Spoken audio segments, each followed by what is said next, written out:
Farm Talk on CFRU 93.3 FM.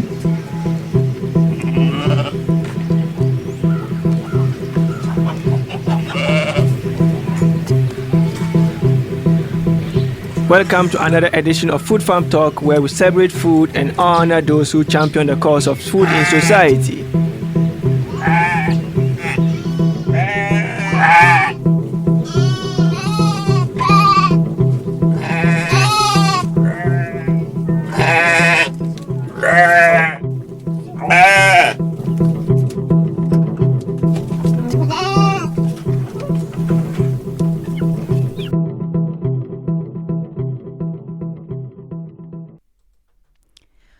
Welcome to another exciting edition of Food Farm Talk on CFRU 93.3 FM. I'm one of your co-hosts, Emily Duncan, and the show is also co-hosted by Abdul Rahim Abdullahi. And today we're talking about an exciting event that happened at the University of Guelph just last week. This was the Improve Life Challenge called Hack the Farm. If you're wondering what an Improve Life Challenge is, we note that the motto of the University of Guelph is Improve Life. Last year, the university held the first Improve Life Challenge, which can also be described as a bit of a hackathon. This is where a group of students came together with community partners to solve real-world problems. They learned about the problem at the beginning of the day, and by the end came up with a solution in a kind of a pitch-style competition. I participated in the Improve Life Challenge last year, and it was a really great experience working with real industry partners and trying to come up with a solution in one day to a really challenging problem. And so this is a really great experience for students to be able to work with other students outside their discipline. We have the Improve Life Challenge is open to students, both graduate and undergraduate from any college. And you're put on a team of 4, and then you get a community partner who kind of tells you about their problem. And then you go through the phases of design thinking to come up with a solution. You know, we map out the problem. We go through an ideation phase where we kind of throw all the best ideas at this problem. And then an implementation phase where we kind of develop the best idea and really flesh it out. And so some amazing ideas came out of this year's Improve Life Challenge, Hack the Farm. So it was all about designing solutions for agriculture and the food industry in a climate of change. And so each of the industry partners brought their own challenge to the students for them to work on for the day. So in this episode, what I'd like to do is review who were the partners in this hackathon event and give listeners a taste of what the event was like by getting some student perspectives and some perspectives of other people who were involved in the challenge. It's a long day. It starts at 8 a.m. and it finished just after 7. It's almost a full 12 hours devoted to thinking about these problems and thinking about the challenges that agriculture is facing. And these were some pretty intense challenges. The first group who was partnered with students was the Beef Farmers of Ontario. So they're an advocacy organization for Ontario's beef farmers, and their problem statement, or the problem that they posed to the students to try to help them solve, was how might the beef industry create a system that allows processors to provide feedback to the producers with regards to their quality of product, which is a huge challenge of kind of connecting consumers and producers that the Beef Farmers of Ontario want to address. The next partnership was with Conestoga Meats. And so they're a vertically integrated farmer-owned cooperative, and they presented this problem statement to the students of keeping in mind the costs and benefits of various ideas. How might Conestoga Meats improve sustainability in their packaging? We've talked about the issue of plastics on the show before, and we know that this is a critical challenge for the food industry. So this was a really interesting challenge that Conestoga Meats brought to the students. Then there was the cooperators. So in Guelph, you might know the cooperators of having a big building downtown. They're an insurance group, and they're really concerned with that losses that are occurring within the farming industry and how farmers might prevent those losses if they proactively had the data available to them. So their problem statement was, how might the cooperators better engage with clients to help them manage their risk in ways that they actually want their help? So rather than a technical solution, this problem was very social, of like, how can we encourage farmers to avoid risk, and how can we build better relationships between insurance providers and farmers? Next was a totally different problem. The partnership was with Highline Mushrooms, and they're the largest mushroom grower in Canada and one of the world's largest grower of organic mushrooms. So a really interesting partnership here. And they were looking for, how might Highline Mushrooms look for innovative ways of using the spent compost for other farms and their growing operations, or other industries that might use it, or products that can be developed. So you might know that mushrooms grow in compost, and then once the mushrooms are grown, it's considered spent. It has tons of nutrients in it, but right now it's just kind of a leftover waste resource in mushroom production. And so Highline Mushrooms was really concerned of, how can they kind of build a bit more of a circular economy and find innovative ways of using the spent compost. So another great challenge. The next group that was partnered with the students for the Improve Life Hackathon was Holland Marsh Growers Association. So this is a growers association. So the association promotes the produce that's grown in the Holland Marsh area, and kind of partners with growers to help them navigate laws and government programs. So they're a huge onion processor, and one onion processor has reported that they collect 6,000 empty bags per week for the typical 30% of the year where they're importing onions. And so, when we go to the grocery store, we buy imported onions. They're often from Mexico, sometimes from the USA, and they come in those orange mesh bags. And so the Holland Marsh Growers Association was really concerned, again, about the plastic waste that these types of bags are generating. And so their problem statement was looking at, how might the Holland Marsh Growers Association, with the support of OMAFRA, either eliminate onion bags or avoid them entering the landfill. So here, along with Conestoga Meats, another community partner that was really concerned with the packaging in the food industry, another huge challenge. And then we had Maple Lodge Farms is one of our partners. They're Canada's largest chicken processor. They had a really interesting problem statement. We know that chicken farmers are very innovative. They're using lots of new technologies that gather lots of data, and they're also trying to reduce antibiotic use in chicken production and make sure that chickens have the best quality of life, and that they're also profitable farms. And so this is a huge challenge, because tools that are gathering data, it could be useful to other actors in chicken production in the supply chain. And so the problem statement that Maple Lodge Farms was looking to address was, how might Maple Lodge Farms communicate the importance of data sharing to poultry industry stakeholders to create a collaborative network, all striving for excellence? So kind of really connecting all the stakeholders in poultry production, and being able to share that data. A huge challenge that's being felt across the agricultural sector, not just in the poultry industry.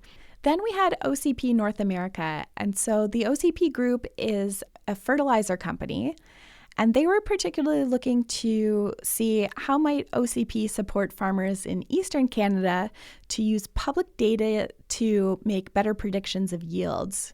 So again, kind of a similar challenge to Maple Lodge Farms of trying to make better use of data, in this case to be able to predict yields. And I think that would be both useful to their company and also useful to farmers. And then we had two groups who were working with OMAFRA, the Ministry of Agriculture, Food and Rural Affairs for Ontario. And they were really trying to tackle a really challenging problem, the issue of mental health. So we know that farmers and people in rural areas are struggling with issues of mental health. And so they were looking for, how might they develop a mental health resource that best fits the unique needs of rural Ontario. And we had two groups of students kind of broken up, which each came up with a unique solution to address this challenge. And last but not least, we had a partnership with Wellington Brewery, which is Canada's oldest independently owned microbrewery. I didn't know that right here in Guelph we have that. And so Wellington Brewery is really striving to be a leader in sustainable practices, and they're looking to do more for the environment. So their challenge to the group was, how might Wellington Brewery implement processes that measure and evaluate their environmental impact? They were particularly looking at the issue of wastewater.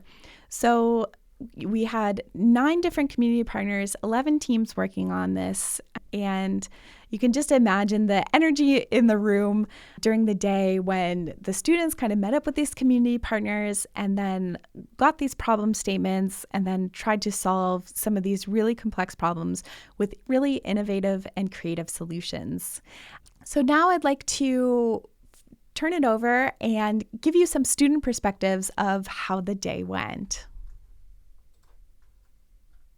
My name is Hilary Binijay. I'm in my 4th year in the food and ag business. My name is Max, and I'm from the Master of Biotechnology program. My name is Kala McLaughlin, and I'm a 5th year psychology student. Hilary, what made you want to participate in the Improve Life Challenge? First of all, I heard it from one of my gym buddies, Merlin. She sent me an email, and she's like, "Oh yeah, I heard you're in 4th year. This is an agricultural challenge, and might be a good experience." And I was like, "Oh sure," and yeah, that's why I chose to do it at first. Yeah. And Kala, so you worked with the cooperators today. What did you learn by working with this community partner? I learned a lot about the needs of farmers, specifically with respect to insurance, which is a field that I didn't know anything about before today. And I learned about how they've been working the past few years to try to meet the needs of farmers, even though it's hard to do so. And Max, overall, what would you say was the best part of the Improve Life Challenge today? The best part today was to learn about the design strategies and working with my team, who were really supportive and really respectful. All right, so I'm John Benninger, and I'm a master's student in computer science. And John, have you ever done a hackathon before? So this is the first hackathon of this scale. I've done a couple little workshop things before, but this is the first hackathon, and it's been a really interesting experience because kind of taking something from the start and going all the way through the life cycle to now we have something that's potentially usable and relevant to an actual community partner is really neat. Yeah, did you expect that you'd come up with a solution in just one day to the challenge you were presented? It was a little surprising, especially because I'm used to working on sort of computer science-y, data-driven AI problems that take a little longer to actually build a solution for, because you really have to code something out to see if it's going to work. But so it was a bit surprising, but we had a great team, so it kind of worked well. Awesome, thank you. Hi, my name's Graham Lee, and I'm a first-year agriculture science student. Hi, Graham. So what made you sign up for today's Improve Life Challenge? Well, I thought it was a cool opportunity that we'd get to work with real businesses on real problems and come up with real solutions. Have you ever had that experience yet in your university experience where you've gotten to work with an actual business partner? No, not yet, but I'm only a first year, so I hope to keep going and potentially do a master's or a PhD on another real-world problem. That's awesome. And what do you think the main thing that you learned from today is?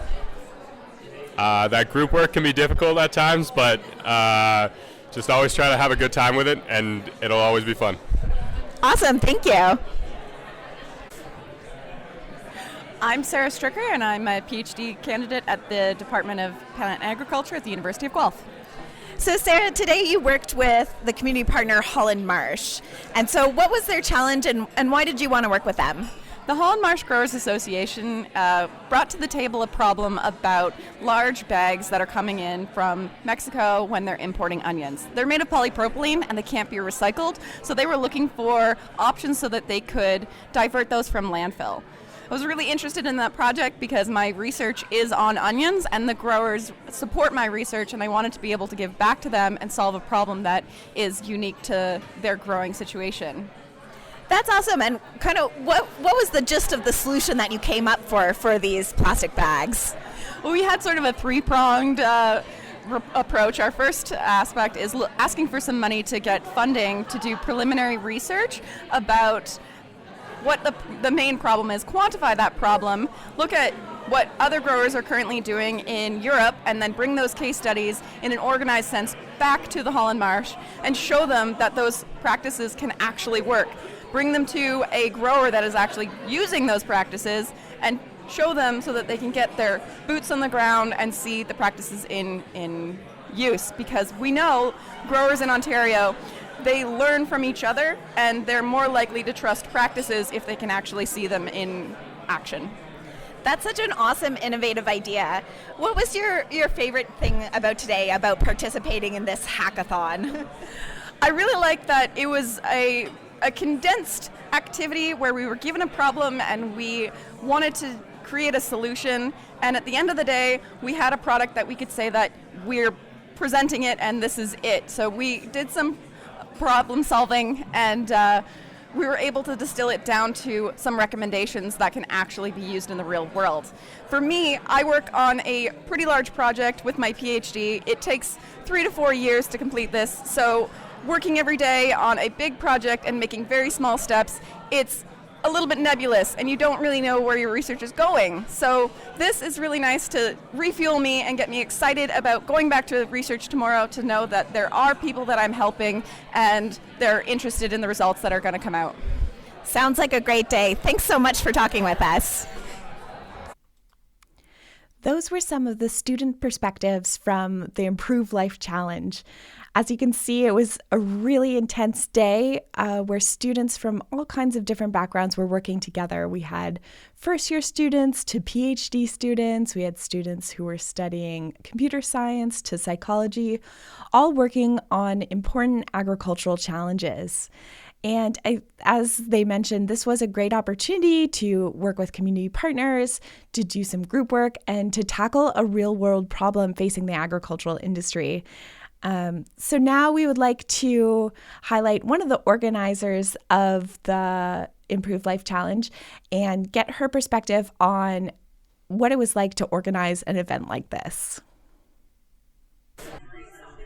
Hi, I'm here with Marin Scannell from the Wood Center, who was one of the key leads in organizing the Improve Life Challenge. Thanks for talking with us, Marin.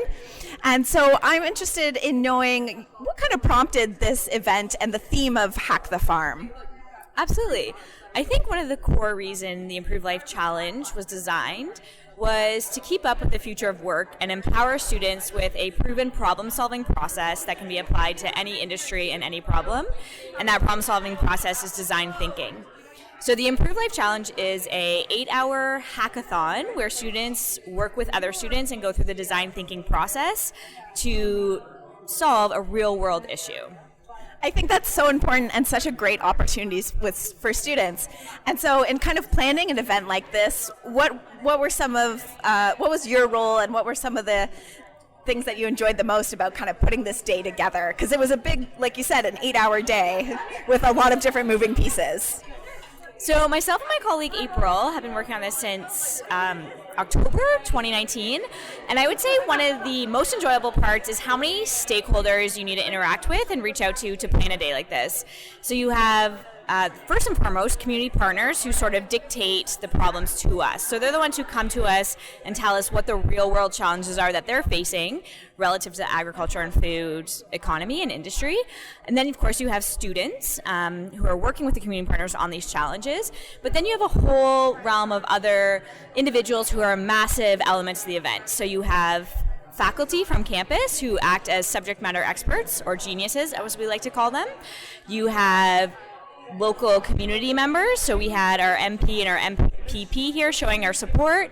You have facilitators, so these are experts in the design thinking process who help the students walk through the process with tools and guided resources. And for us, working with all the different stakeholders, I feel like helps create a collaborative network on campus, and for that reason, it's super, super rewarding from the event planning process. It sounds like a great process. And since you've been working on this event since, like you said, October, what was your highlight of the day? What was your big success of the event? So this may seem small, but for me, I just love seeing relationships being made, and not just between students, but between students and faculty members, or students and local community members, staff who work at organizations. I just remember personally being an undergrad student and being really intimidated to speak to people of higher education, or people who had jobs. I say that in quotations, as in like that, whatever that means. And so for me, seeing sort of those barriers come down and these students work on challenges and work alongside people from different disciplines, different levels of education, people who have jobs and are working in the community, and just build authentic relationships with them. For me, that's the most valuable way of networking, and I love being a part of that, and I love facilitating that. I think that's so important. Like you mentioned, the future of work, it's really changing, and education has to change with it. You know, we can't just be learning by lectures anymore, but an event like today really gives students the ability to network, meet people who have jobs, and try to solve a real world problem. So thank you so much. Thank you, Emily. I think what Maren touched on there was incredibly important for thinking about how we're going to tackle real world challenges in the future. And it's through collaboration, getting students to work together from different backgrounds to be able to solve a problem is so key. And in speaking of collaboration, there were multiple parties who were involved in organizing this event. And the Improved Life Challenge came together from the College of Engineering and Physical Sciences, the Ontario Agricultural College, with input from the Community Engaged Scholarship Institute, Research Innovation, the Lang School of Business, the John F. Woods Center for Student Innovation, and the Errol Food Institute. So lots of different departments on campus put a lot of effort into organizing this extraordinary day. Next up, we'd like to hear from one of the judges of the 3-minute pitch competition. So at the end of the day, the students had to come together and present their solution to a group of judges, and ultimately a winner was decided. So I'll give you a little bit of input from one of the judges' perspectives. So I'm here with Deb Stark, who was one of the judges of the Improved Life Challenge. And so Deb, what were some of the highlights of the pitches, and what were you looking for as a judge? Well, we were looking for well-described pitches, people really clear on what their problem and what their solution is, and we got it in spades. They only had 3 minutes. It was fast and furious and a lot of fun. A little bit of overwhelming at times with all the new ideas coming at you, but definitely a really good experience. And have you ever been a judge for a hackathon before? I have never been to a hackathon before, never mind judge one, so no. But it's just a good reminder of how you can actually convey really important ideas really quickly when you put your mind to it. I think that's really important. And so the theme of this one was Hack the Farm, and you've had a lot of experience in the agricultural industry. What do you think about this kind of style of intervention for trying to find solutions for the agricultural industry? I think it's wonderful. I think agriculture has a bit of a reputation of being old school and stodgy, and this is just a reminder of just how vibrant the agriculture community and the people that are heading into it, those people really are. Lots of amazing ideas here today. Thanks for talking with us. Thank you very much for having me. Take care. It was amazing to have judges like Deb Stark come out for the day and give their time to supporting students as they work through trying to solve these agricultural challenges at the Improved Life Challenge, Hack the Farm. So speaking of the kind of final challenge and the pitches that the students gave at the end, we'd like to kind of close the show by giving a recording of the winning pitch, which came from Wellington Brewery. As you listen to their 3-minute pitch of solving their challenge, I think you'll understand why they won. It was a really, really great and innovative solution to the challenges that Wellington Brewery is facing. And so I'll turn it over to those students. Raise your hand if you have ever drank a beer from Wellington Brewery. All right, keep your hands up and raise your hand if you've ever drank Guelph tap water. Awesome. Okay, so everyone in this room is going to be affected by this because Wellington Brewery came in here today to reduce their wastewater production. Wellington Brewery and our team want to benefit our community by reducing environmental impact. And more importantly, Wellington Brewery wants to continue to tell a story that they've been telling for the past 35 years of environmental stewardship and calling Guelph home. Wastewater is a huge issue for the city of Guelph, and Wellington Brewery's current intensity is set to cost $10,000 per month. There must be a better way. So they came in here today wanting to be a leader in the microbrewing industry. And so our challenge to improve life is how might Wellington Brewery implement a wastewater solution to decrease their environmental impact on the community. Our solution is threefold: cleaner production, water diversion, and waste opportunities. All right, let's start with the cleaner production, where the bulk of our innovation lies. Research has shown that it is very difficult to treat wastewater at the end of the process.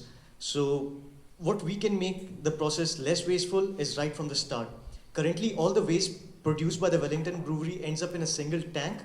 And what we propose is to segregate the liquids from the solid waste. Just like we separate our organics, recyclables, and garbage at home, this way we can redirect the cleaner waste from the proteins, yeasts, and the hops, which are byproduct of brewery. All this can be achieved by adding just one tank and a few new elements in the piping system. This requires an initial investment of $35,000, weighed against the $120,000 the brewery is supposed to pay to the city. It's much better. The recovery can be done within 3.5 months. And what we can't reduce, we're going to reintegrate into the circular economy. So one person's waste, another person's treasure. The final part of our solution is looking for community partners that can use our waste. People like mushroom partners, pet food, bakeries, and you know what? It's organic waste. So we could even put it towards the Guelph Urban Farm compost system that we have here. I don't know, just saying.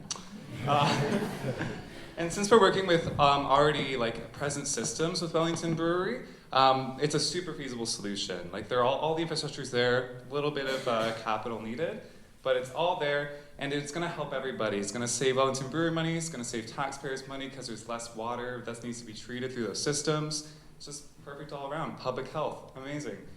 Bestest solutions happen when we all work together, though. Buy your beer by people who are environmentally friendly. And with our innovative solutions, you'll be able to get wasted without creating waste. A great solution to deal with the wastewater that's coming from the brewing process at Wellington Brewery. Congrats to that team, and congrats to all the students who participated in the Improve Life Challenge, Hack the Farm. It's really promising to show that the agricultural leaders of tomorrow are creative, innovative, and forward-thinking problem-solving students. So thank you again for listening to Food Farm Talk on CFRU Radio 93.3 FM here in Guelph. Tune in next week and have a great day.